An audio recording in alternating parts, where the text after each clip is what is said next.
നമസ്കാരം. ഈ മലയാളത്തിലേക്ക് സ്വാഗതം. അപ്പം നാളെയോടെ നമ്മൾ പുതിയ വ്യാപാരാഴ്ചയിലേക്ക് കടക്കുകയാണ്. ഈ ഒരു പശ്ചാത്തലത്തിൽ വിപണിയുടെ ഇനിയുള്ള സാധ്യതകളും നിഫ്റ്റിയുടെ ടെക്നിക്കൽ അനാലിസിസും ശ്രദ്ധിക്കേണ്ട പ്രധാനപ്പെട്ട നിലവാരങ്ങളും നാളെ എന്താകുമെന്നാണ് നമ്മൾ ഈ വീഡിയോയുടെ പ്രധാനം പങ്കുവെക്കുന്നത്.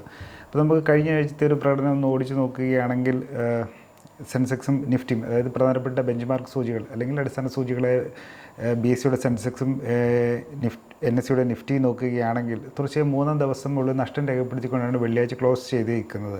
അപ്പം ഏകദേശം 1% നഷ്ടം ഈ വെള്ളിയാഴ്ചത്തെ ഒരു ട്രേഡിങ്ങിനൊടുവിൽ രേഖപ്പെടുത്തിയിട്ടുണ്ടായിരുന്നു. IT സെക്ടറിലും ഉണ്ടായൊരു സെല്ലിംഗ് തന്നെയാണത്. അതുപോലെ തന്നെ ഓട്ടോ എനർജി സെക്ടറിലും ഒരു ശക്തമായ ഒരു വിൽപ്പന സമ്മർദ്ദം നമുക്കന്ന് കാണാനായി. പ്രധാനമായിട്ടും TCSൻ്റെ റിസൾട്ട് പ്രതീക്ഷിച്ചത്ര നിലവാരങ്ങൾ അല്ലെങ്കിൽ വിപണിയെ പോസിറ്റീവ് ട്രിഗർ ചെയ്യുന്ന തലങ്ങളിലേക്ക് എത്തിയില്ല എന്നുള്ളതാണ്. റിസൾട്ട് അബ്സല്യൂട്ട് നമ്പേഴ്സിൽ നോക്കുമ്പോൾ മോശമാണെന്നുള്ള അർത്ഥത്തിലല്ല, അറ്റാദായം പ്രതീക്ഷിച്ചതിനേക്കാൾ ഉയർന്നു വന്നുവെങ്കിലും വരുമാനം പ്രതീക്ഷയിലും താഴ്ന്നു പോയി. അതേപോലെ തന്നെ കമൻട്രികളിലും ഉണ്ടായേക്കുന്ന ആശങ്കകളുമാണ്. അതിനോടൊപ്പം തന്നെ നോക്കുകയാണെങ്കിലും ഇന്ത്യ US ട്രേഡ് ഡീൽ സംബന്ധിച്ച് അൺസർട്ടനിറ്റി തുടരുന്നതുമൊക്കെ മാർക്കറ്റിനെ ബാധിച്ചിട്ടുണ്ട്. അപ്പം അന്ന് മാർക്കറ്റ് വെള്ളിയാഴ്ച ഓപ്പൺ ചെയ്യുന്ന സമയത്ത് ഗ്ലോബൽ മാർക്കറ്റ്സിൽ നിന്ന് കിട്ടിയ ക്യൂസും ഒരു നെഗറ്റീവ് ആയിരുന്നതിനാലാണ് നമ്മൾ അങ്ങനെ ഒരു സെല്ലിംഗ് സൈഡിലേക്ക് പോയത്. അപ്പം എന്തായാലും വെള്ളിയാഴ്ച തീർച്ചയായും 3-ാം ദിവസം നഷ്ടം രേഖപ്പെടുത്തിക്കൊണ്ടാണ് സെൻസെക്സും നിഫ്റ്റിയും ക്ലോസ് ചെയ്തത്. സെൻസെക്സിൽ അന്ന് 690 പോയിൻറ്റ് നഷ്ടമുണ്ടായി, അല്ലെങ്കിൽ 0.83% നഷ്ടത്തോടെ 82,500 ക്ലോസ് ചെയ്തിരിക്കുന്നത്. നിഫ്റ്റി ആകട്ടെ 205 പോയിൻറ്റ് നഷ്ടത്തോടെ അല്ലെങ്കിൽ 0.81% നഷ്ടത്തോടെ 25,150 ക്ലോസ് ചെയ്തിരിക്കുന്നത്.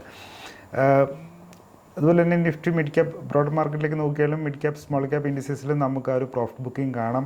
ബെഞ്ച് മാർക്ക് ഇൻഡിസസിൻ്റെ ഒരു മിറർ റിഫ്ലക്ഷനാണ് നമുക്കവിടെ, മീൻസ് അതേ സമാനമായൊരു പ്രകടനമാണ് നമുക്ക് മിഡ് ക്യാപ്പിലും സ്മോൾ ക്യാപ്പ് ഇൻഡിസസിലും കാണാൻ കഴിയുന്നത്. നിഫ്റ്റി മിഡ് ക്യാപ്പ് 100 സൂചികയായിട്ട് തുടർച്ച 6-ാം ദിവസമാണ് തിരിച്ചിട്ട് നേരിടുന്നത്. വെള്ളിയാഴ്ച ഏകദേശം നിയർലി 1.9% ഇടിവോടെയാണ് ക്ലോസ് ചെയ്തത്. നിഫ്റ്റി സ്മോൾ ക്യാപ്പ് 100 സൂചികയാകട്ടെ 1% നഷ്ടം രേഖപ്പെടുത്തിയിട്ടുണ്ട്. ഇനി വീക്ക്ലി പെർഫോമൻസ് നോക്കുകയാണെങ്കിലും കഴിഞ്ഞ ആഴ്ചയുടെ തുടക്കത്തിൽ ആദ്യം 3 ദിവസങ്ങളിൽ താരതമ്യേന ഒരു ഭേദപ്പെട്ട രീതിയിൽ സെൻറ്റിമെൻറ്റ്സ് ഉണ്ടായിരുന്നെങ്കിലും വില പിടിച്ചു നിന്നെങ്കിലും ആഴ്ചയുടെ രണ്ടാം ഭാഗത്തിലേക്ക് അല്ലെങ്കിൽ അവസാന ഘട്ടത്തിലേക്ക് വരുമ്പോഴാണ് ഒരു പ്രോഫിറ്റ് ബുക്കിംഗ് നടന്നതായിട്ട് നമുക്ക് കാണാം. ഇൻഡിസസ് പ്രധാനപ്പെട്ട ആദ്യഘട്ട സപ്പോർട്ട് നിലവാരങ്ങൾ തകർന്ന് ക്ലോസ് ചെയ്യുന്നത് നമുക്ക് കാണാൻ കഴിഞ്ഞു. നോക്കുകയാണെങ്കിൽ ആഴ്ചയുടെ ഒരു താഴ്ന്ന നിലവാരത്തിന് സമീപമാണ് നിഫ്റ്റി ആയാലും സെൻസെക്സ് ആയാലും ക്ലോസ് ചെയ്തേക്ക് നമുക്ക് കാണാം. 27,150, 82,500 വീക്ക്ലി ബേസിസിൽ നോക്കുമ്പോൾ ഒരു താഴ്ന്ന നിലവാരത്തിന് സമീപമാണ്. അപ്പം കഴിഞ്ഞ ആഴ്ചയിലൊരു പ്രകടനം നോക്കുകയാണെങ്കിൽ സെൻസെക്സ് 932 പോയിൻറ്റ് 1.11% താഴ്ന്നാണ് ക്ലോസ് ചെയ്തിരിക്കുന്നത്. നിഫ്റ്റി ആകട്ടെ 311 പോയിൻറ്റ് 1.22% ഇടിവ് നേരിട്ടാണ് ക്ലോസ് ചെയ്തിരിക്കുന്നത്. തുടർച്ച 2-ാം വ്യാപാരാഴ്ചയിലാണ്, അതായത് ട്രേഡിംഗ് വീക്ക് നോക്കും തുടർച്ച 2-ാം ട്രേഡിംഗ് വീക്കിലും വിപണി തിരിച്ചിട്ട് നേരിട്ടായിട്ട് കാണാം. സെക്ടർ വൈസ് നോക്കുമ്പോൾ IT ഡിഫൻസ് സെക്ടറിലാണ് കൂടുതൽ നഷ്ടം നേരിട്ടിരിക്കുന്നത്. അത് മറിച്ച് നോക്കുകയാണെങ്കിൽ FMCG സെക്ടർ ഒരു ഔട്ട് പെർഫോം ചെയ്തേ കാണാം. MNC മൾട്ടിനാഷണൽ കമ്പനികളുടെ സ്റ്റോക്കുകൾ നോക്കുമ്പോഴും ഒരു റിലേറ്റീവ്ലി ഔട്ട് പെർഫോം ചെയ്തതായിട്ട് നമുക്ക് കാണാൻ കഴിയും. ഇപ്പോൾ വീക്ക്ലി പ്രൈസ് ആക്ഷൻ വെച്ച് നോക്കുമ്പോൾ ഒരു ബെയർ ക്യാൻഡിലാണ് നമുക്ക് വീക്ക്ലി ചാർട്ടിൽ കാണാൻ കഴിയുന്നത്. ഒരു ലോവർ ഹൈ ലോവർ ലോ എന്നുള്ളൊരു ഇതും കാണാൻ കഴിയും. അതായത് ഒരു ബ്രോഡർ ട്രെൻഡിനുള്ളിൽ ഒരു കൺസോൾട്ടേഷൻ നടക്കുകയാണെന്ന് നമുക്ക് പറയാൻ കഴിയും. പക്ഷേ ഒരു ഡൗൺവേർഡ് ബയസ് അല്ലെങ്കിൽ ചെറിയ രീതിയിലുള്ളൊരു ബെയറിഷ് സെൻറ്റിമെൻറ്റ്സ് നമുക്ക് ഇതിനുള്ളിൽ വരുന്നതായിട്ടും കാണാം, അല്ലെങ്കിൽ ഒരു ഡൗൺവേർഡ് ബയസ് നമുക്ക് കാണാം. പക്ഷേ എന്നിരുന്നാലും ഇതിനു വേണ്ടി ഫണ്ടമെൻ്റലി ശക്തമാണെന്ന് തന്നെയാണ് സൂചിപ്പിക്കാനുള്ളത്. ഇപ്പം നോക്കുകയാണെങ്കിൽ ജിയോ പൊളിറ്റിക്കൽ ഒരു ട്രേഡ് താരിഫ് സംബന്ധിച്ച അനിശ്ചിതത്വം ഉണ്ടായിട്ടും അല്ലെങ്കിൽ ഇത്തരം ഒരു പ്രതികൂല ഘടകങ്ങൾ വരുമ്പോൾ തിരിച്ചിട്ട് താൽക്കാലികം മാത്രമാണ് നമുക്ക് കരുതാം. ഇപ്പം മാർക്കറ്റ് ബ്രെഡ് നോക്കുകയാണെങ്കിലും താരതമ്യേന സ്ട്രോങ്ങറാണ്. നിഫ്റ്റി 500 ഉള്ളിൽ നോക്കുമ്പോൾ 60% സ്റ്റോക്കുകൾ ഇപ്പോഴും 200 ഡേ സിമ്പിൾ മൂവിങ് ആവറേജ് അല്ലെങ്കിൽ 200 ഡേ മൂവിങ് ആവറേജിന് മുകളിലുണ്ട് എന്നുള്ളൊരു പോസിറ്റീവാണ്. ജൂണുമായിട്ട് കമ്പയർ ചെയ്യുമ്പോൾ ജൂണിൽ ഇത് 52% ഓഹരികൾ മാത്രമാണ്. ആ സമയത്ത് നിഫ്റ്റി 500 52% ഓഹരികൾ മാത്രമാണ് 200 DMAക്ക് മുകളിലുണ്ടായിരുന്നെങ്കിൽ ഇപ്പോൾ നോക്കുമ്പോൾ ജൂലൈ നോക്കുമ്പോൾ ഇതുവരെയുള്ള പ്രകടനം നോക്കുമ്പോഴും നിഫ്റ്റി 500 60%-ഓളം ഓഹരികൾ 200 DMAക്ക് മുകളിലുണ്ടെന്നുള്ളത് ഒരു അണ്ടർലൈങ് ബുൾ സെൻറ്റിമെൻറ്റ്സിനെ പിന്തുണയ്ക്കുന്ന അല്ലെങ്കിൽ അതിനെ സാധൂകരിക്കുന്ന ഒരു ഘടകമായിട്ട് നമുക്ക് വിലയിരുത്താം. പിന്നെ ഈ വരുന്ന ആഴ്ചയിൽ നമുക്ക് ശ്രദ്ധിക്കേണ്ട പ്രധാനപ്പെട്ട ഘടകങ്ങൾ നോക്കുകയാണെങ്കിൽ ഒന്ന് ഇന്ത്യ US ട്രേഡ് ഡീൽസ് അതിൻ്റെ ഔട്ട്കമാണ്, ഫേവറബിൾ ഔട്ട്കമാണ് മാർക്കറ്റ് സംബന്ധിച്ച് വളരെയധികം സപ്പോർട്ട് ചെയ്യുന്ന ഒരു നീക്കമായി മാറും. പ്രത്യേകിച്ചും ട്രംപ് നിരവധി രാജ്യങ്ങൾക്ക് ഇതിനകം അധിക ഇറക്കുമതി തീരുവ സംബന്ധിച്ചുള്ള പ്രഖ്യാപനങ്ങൾ നടത്തി കഴിഞ്ഞു. ഇതിൽ നമ്മൾ ഇന്ത്യ US ട്രേഡ് ഡീലിനോട് ഇന്ത്യയും യു എസും തമ്മിലുള്ള ഉഭയകക്ഷി വ്യാപാര ബയലാറ്ററൽ ട്രേഡ് എഗ്രിമെൻറ്റിന് മിനി ട്രേഡ് ഡീലിനെ സംബന്ധിച്ചുള്ള കാര്യങ്ങൾ നോക്കുന്നതിനോടൊപ്പം തന്നെ അതിനകത്ത് നമുക്കൊരു ഫേവറബിൾ ഔട്ട്കം വേണം. ഗ്ലോബലി നോക്കുമ്പോൾ മാർക്കറ്റിനെ സ്വാധീനിക്കാൻ പോകുന്ന യു എസും യൂറോപ്യൻ യൂണിയനും തമ്മിലുള്ള ഒരു വടംവലിയായിരിക്കും. അപ്പം യൂറോപ്യൻ യൂണിയന് 30% ഒരു താരിഫ് ചുമത്തിയതായിട്ടുള്ള പ്രഖ്യാപനം ട്രംപിൻ്റെ ഭാഗത്ത് നിന്ന് വന്നിട്ടുണ്ട്. ഇതിനോട് യൂറോപ്യൻ യൂണിയൻ എങ്ങനെ പ്രതികരിക്കുമെന്നുള്ള വലിയൊരു ചോദ്യമാണ്.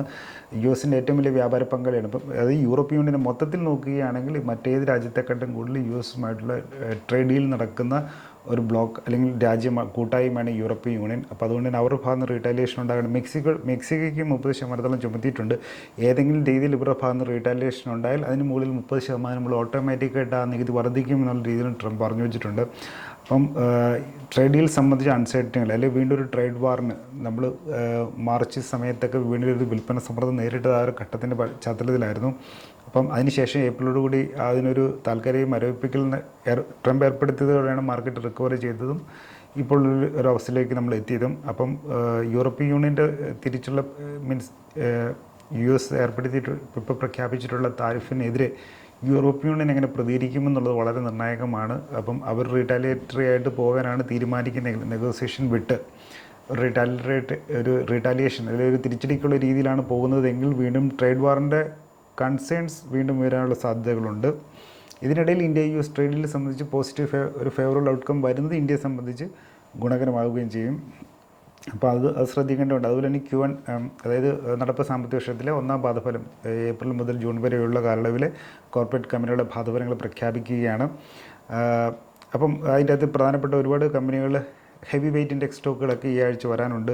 റിലയൻസ് ഇൻഡസ്ട്രീസ് ഉണ്ട്, ICICI ബാങ്ക് ഉണ്ട്, HDFC ബാങ്ക് ഉണ്ട്. അതിൽ ICICI ബാങ്ക് HDFC ബാങ്കും ശനിയാഴ്ചയാണ്. അപ്പോൾ അതിൻ്റെ ഒരു റിയാക്ഷൻ നമുക്ക് നെക്സ്റ്റ് ട്രേഡിംഗ് വീക്കിൽ, നാളത്തെയല്ല അതിനടുത്ത ആഴ്ചത്തെ ട്രേഡിംഗ് വീക്കിലും ഉണ്ടാവുള്ളൂ. എന്നിരുന്നാൽ പോലും അതിനോടനുബന്ധിച്ചുള്ള ആ ഒരു മുന്നേയുള്ള ഒരു അനുബന്ധ നീക്കങ്ങളൊക്കെ നമുക്ക് പ്രതീക്ഷിക്കാം.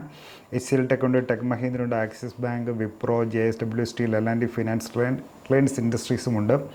റിലയൻസ് ഇൻഡസ്ട്രീസും മാർക്കറ്റ് ടൈമിന് ശേഷമാണ് വരുന്നത്, വെള്ളിയാഴ്ചയാണ്. എന്നിരുന്നാലും അപ്പോൾ ഹെവി വെയ്റ്റ് ഇൻഡെക്സ് സ്റ്റോക്കുകളിലേക്ക് Q1 വരുന്നുണ്ട്.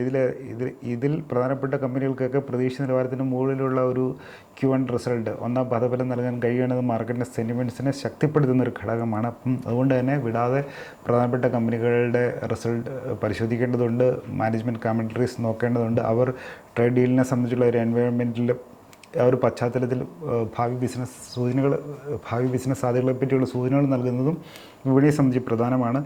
പിന്നെ അതുപോലെ തന്നെ നോക്കേണ്ട മറ്റൊരു പ്രധാനപ്പെട്ട ഘടകം US ഡോളർ ഇൻഡെക്സ് ആണ്. അപ്പം ഇപ്പോൾ ഒരു താഴ്ന്ന നിലവാരങ്ങളിൽ മീൻസ് അവിടെ ഒരു കറക്ഷൻ പോലെ കാണിക്കുന്നില്ല. അവിടെ US ഡോളർ ഇൻഡെക്സ് ഫോളോ ചെയ്യുന്നത് ഒരു തരത്തിൽ ഇന്ത്യൻ വിപണിക്ക് ഗുണകരം തന്നെയാണ്. പ്രത്യേകിച്ച് FISൻ്റെ ഒരു വിൽപ്പന സമ്മർദ്ദത്തെ കുറയ്ക്കുന്നൊരു ഘടകമാണ്. അപ്പം ഇത്തരം ഘടകങ്ങളാണ് നമുക്ക് പ്രധാനമായിട്ട് ശ്രദ്ധിക്കാനുള്ളത്. ഇന്ത്യൻ ട്രേഡ് USDയിൽ Q1 റിസൾട്ട്, ഡോളർ ഇൻഡെക്സിൻ്റെ US ഡോളർ ഇൻഡെക്സിൻ്റെ ഒരു മൂവ്മെൻറ്റ്. ഇനി നമുക്ക് മാർക്കറ്റ് ഔട്ട്ലുക്ക്, ഈ ആഴ്ചയിലേക്ക് ഒരു മാർക്കറ്റ് ഔട്ട്ലുക്ക് നോക്കുകയാണെങ്കിൽ അതൊരു വീക്ക്ലി ബേസിൽ നോക്കുകയാണെങ്കിൽ ഇപ്പോൾ വെള്ളിയാഴ്ചത്തെ ഒരു നിഫ്റ്റി ഇടിവോടുകൂടി തന്നെ ഒരു സൈസബിൾ ബെയർ ക്യാൻഡിൽ നമുക്ക് വന്നായി കാണാം. ലോവർ ഹൈ ലോവർ ലോ ആ ഒരു പാറ്റേൺ കാണാം. അതൊരു കറക്റ്റീവ് ഡിക്ലൈൻ, ഒരു തിരുത്തൽ ഒരു പ്രക്രിയ തുടരുന്നതിൻ്റെ ഒരു സൂചന കാണിക്കുന്നു. ഡെയിലി ചാർട്ട് നോക്കുകയാണെങ്കിൽ നമുക്കൊരു ഇമ്പോർട്ടൻ്റ് ഒബ്സർവേഷൻ നമുക്ക് കാണാൻ കഴിയും. ഇപ്പോൾ അവസാന 10 ദിവസങ്ങളായിട്ട് നമുക്കൊരു സെഷനിൽ നമ്മൾ നോക്കുമ്പോൾ 24,473 നിന്നും 25,669 വരെയുള്ള ആ ഒരു റാലി, ഇത് തൊട്ട് മുന്നേ നടന്ന റാലി 15 സെഷനുകൾ എടുത്ത് 24,473 നിന്നും ആ ഒരു കൺസോൾട്ടേഷൻ ബ്രേക്കൗട്ട് നടത്തി 25,669 റീസെൻറ്റ് ഹൈയിൽ വരെ എത്തിയതിന് ശേഷമുള്ള ഒരു അവസാന 10 ദിവസത്തെ നോക്കുമ്പോൾ ഒരു റീട്രേസ്മെൻറ്റ് എന്ന് പറയുന്നത് 38.2% കഴിഞ്ഞ 10 ദിവസങ്ങൾക്കിടയിൽ നോക്കുമ്പോൾ. ആ റാലിയുടെ വെച്ച് ഈ 10 ദിവസങ്ങൾക്കുള്ളിൽ ഈ കഴിഞ്ഞ 10 ദിവസങ്ങൾ കൊണ്ട് നടന്ന റീട്രേസ്മെൻറ്റ് വെച്ച് നോക്കുമ്പോൾ ആ ഒരു ഷാലോ റീട്രേസ്മെൻ്റ് ആണ്. അതിൻ്റെ ഒരു റീട്രേസ്മെൻറ്റ് ശക്തി കുറവാണ് നമുക്ക് കാണാം. അതൊരു ബുള്ളിഷ് സിഗ്നലായിട്ട് നമുക്ക് കണക്കാക്കാവുന്നതാണ്. അതായത് ഒരു അണ്ടർലൈങ് റാലി വളരെ സ്ട്രോങ് ആയിട്ട് ഇരിക്കുമ്പോൾ ഉണ്ടാകുന്നൊരു ചെറിയൊരു പുൾ ബാക്ക് മാത്രമായിട്ടെന്നുള്ളൊരു വ്യാഖ്യാനം നമുക്ക് ആ ഒരു ഡെയിലി ചാർട്ടിൽ നോക്കുമ്പോൾ നമുക്ക് കാണാൻ കഴിയും. അപ്പോൾ ഒരു ഷാലോ റീട്രേസ്മെൻ്റ് എന്നുള്ളതിന് ഒരു ബുള്ളിഷ് സിഗ്നലായിട്ട് എടുക്കാൻ കഴിയുമെങ്കിൽ നമുക്കൊരു ഹയർ ബോട്ടം ഫോർമേഷൻ പ്രതീക്ഷിക്കാമെന്ന് കരുതാം, അല്ലെങ്കിൽ അതാണ് സൂചിപ്പിക്കുന്നത്. അങ്ങനെയെങ്കിൽ 24,900 25,100 എന്നുള്ള ആ ഒരു സോൺ, 24,900 25,100 എന്നുള്ള നിഫ്റ്റിയുടെ ഒരു സോൺ ഒരു ക്രൂഷ്യൽ ഒരു സപ്പോർട്ട് സോണായിട്ട് മാറുകയാണ്. അവിടെ ഒരു ക്ലസ്റ്റർ ഓഫ് സപ്പോർട്ട് പല ഘടകങ്ങൾ കൊണ്ടുള്ള ഒരു സപ്പോർട്ടായിട്ട് നമുക്കതിനെ കാണാൻ കഴിയും. 50 ഡേ EMA ഉണ്ട്, 50 ഡേ എക്സ്പോണൻഷ്യൽ മൂവിങ് ആവറേജിൻ്റെ ഒരു കൺഫ്ലുവൻസും അവിടെ വരുന്നുണ്ട്. പ്രീവിയസ് ബ്രേക്ക്ഔട്ട് റീജിയൻ ആണ്. അതുപോലെ തന്നെ കീ റീട്രേസ്മെൻറ്റ് ലെവൽസ് ഇവിടെ വരുന്നുണ്ട്. അപ്പോൾ ഇത് മൂന്നും കൂടെ ചേരുന്നതിൻ്റെ ഒരു പശ്ചാത്തലത്തിൽ നോക്കുമ്പോൾ 24,900 25,100 എന്നുള്ളൊരു നമുക്കൊരു ക്ലസ്റ്റർ ഓഫ് സപ്പോർട്ട് സോണായിട്ട് കരുതാം. അപ്പോൾ ഇതെല്ലാം കൂടി വരുന്നതിനാൽ 24,900 25,100 മുകളിൽ ഇൻഡെക്സിന് 24,900 25,100 മുകളിൽ ഈ ഒരു ആഴ്ചയിൽ നിഫ്റ്റിക്ക് തുടരാൻ സാധിക്കുമെങ്കിൽ ഒരു റീബൗണ്ടിനുള്ള സാധ്യത ഉണ്ടെന്ന് തന്നെയാണ് മനസ്സിലാക്കാൻ കഴിയുന്നത്. അങ്ങനെയെങ്കിൽ 25,500 25,600 നിലവാരങ്ങളിലേക്ക് നിഫ്റ്റി തിരികെ പിടിക്കാനുള്ള ഒരു സാധ്യതകൾ കാണുന്നു. ഇനി നാളത്തെ കാര്യം നമുക്ക് നോക്കുകയാണെങ്കിൽ ഇപ്പോൾ 24,900 25,100 വീക്ക്ലി ബേസിസ് നോക്കുമ്പോൾ പ്രധാനപ്പെട്ട സപ്പോർട്ട് സോൺ. അവിടെ നിന്നൊരു സപ്പോർട്ട് എടുക്കാനുള്ള സാധ്യതകളാണ് നമ്മൾ ഇപ്പോഴത്തെ ഒരു ചാർട്ട് പാറ്റേൺ വെച്ച് നോക്കുമ്പോൾ മനസ്സിലാക്കാൻ കഴിയുന്നത്. ഇതിപ്പോൾ നാളത്തെ ഒരു കാര്യം നോക്കുകയാണെങ്കിൽ ഇപ്പോൾ 200 അവർ മൂവിങ് ആവറേജിൻ്റെ അടുത്താണ് നിൽക്കുന്നത്.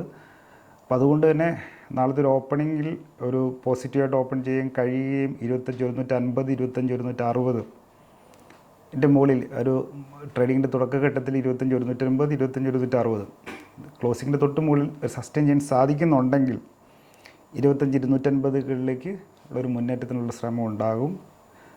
വളരെ സ്ട്രോങ് ആയിട്ടുള്ള എന്തെങ്കിലും പോസിറ്റീവ് ക്യൂസ് കിട്ടുന്നുണ്ടെങ്കിൽ, അനുകൂല ഘടകങ്ങളോ അനുകൂല വാർത്തകളോ വരുന്നുണ്ടെങ്കിൽ 25,400 വരെയും പോകാനുള്ള സാധ്യതകൾ കാണുന്നു.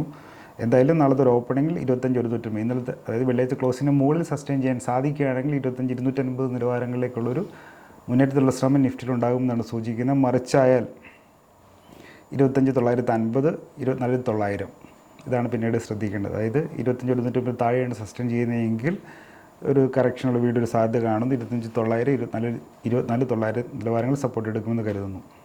ഇപ്പോൾ എന്തായാലും മാർക്കറ്റ് ആക്ടിവിറ്റി ഒരു ലാർജ്ലി സ്റ്റോക്ക് സ്പെസിഫിക് തന്നെയാകും. പ്രത്യേകിച്ച് Q1 ഉണ്ട്, മാക്രോ ഡേറ്റകളുണ്ട്, ഇൻഫ്ലേഷനൊക്കെ വരാനുണ്ട്.